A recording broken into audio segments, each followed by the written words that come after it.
NATO's plan to counter Russian propaganda, an analysis of the effectiveness of the alliance's strategy. In recent years, Russia has increased its use of propaganda as a tool to influence public opinion both domestically and abroad. This has become a significant concern for NATO, particularly in the wake of Russia's annexation of Crimea and involvement in conflicts in Ukraine and Syria. As a result, NATO has developed a plan to counter Russian propaganda, known as the Strategic Communication Plan. In this analysis, we will examine NATO's plan to counter Russian propaganda and evaluate its effectiveness. The Strategic Communication Plan is a comprehensive plan that aims to counter Russian propaganda through multiple channels. These channels include social media, media relations, public diplomacy, and strategic messaging. One of the key components of the plan is to enhance NATO's ability to communicate quickly and effectively with the public.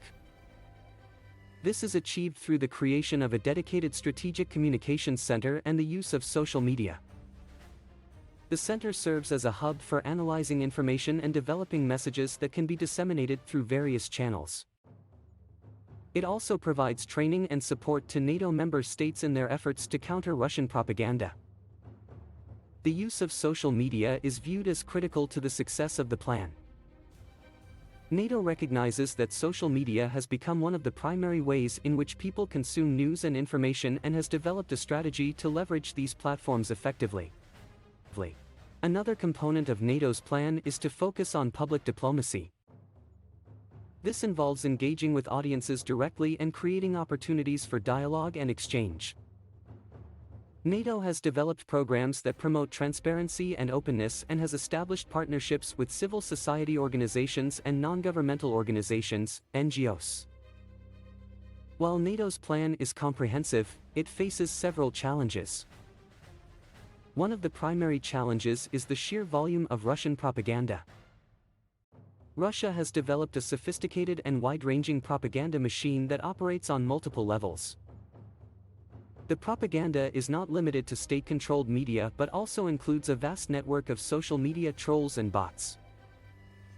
Another challenge is the effectiveness of NATO's messaging.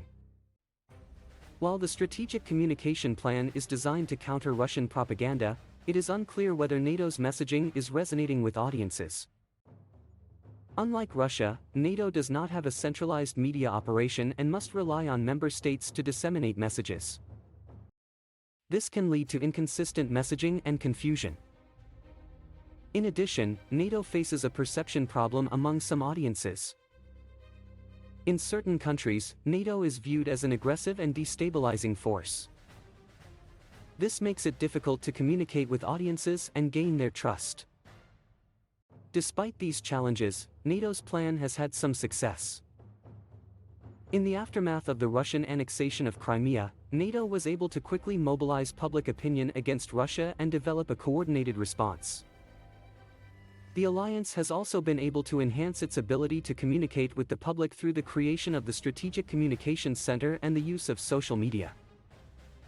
Furthermore, NATO's efforts to engage with civil society organizations and NGOs have helped to build support among key stakeholders. These organizations have played an important role in promoting transparency and openness in the alliance's activities. In conclusion, NATO's plan to counter Russian propaganda is a comprehensive and necessary response to the use of propaganda by Russia.